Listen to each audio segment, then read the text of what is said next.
Hi, I'm Mike from Airline. I'm here at the Boston Robotics Summit 2025, and what we're showing today is I'm actually sharing the SMC booth with an Omron collaborative robot. We're using SMC grippers to actually do a small pick-and-place application.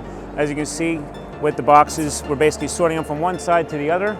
The Omron robot has a lot of great features with included vision, included programming that goes with it, the ability to do arrays and other methods of programming.